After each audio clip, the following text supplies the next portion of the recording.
have ignition.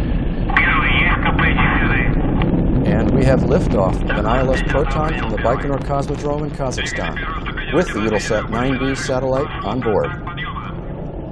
About 10 seconds after liftoff, the vehicle does a roll maneuver to align the launch vehicle pitch axis with the northeasterly launch azimuth.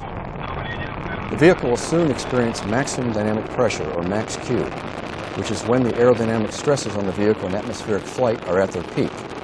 For Proton, max Q occurs about 1 minute, 2 seconds after liftoff, at a velocity of Mach 1.6, and is sometimes accompanied by a visible condensation if atmospheric and lighting conditions are favorable.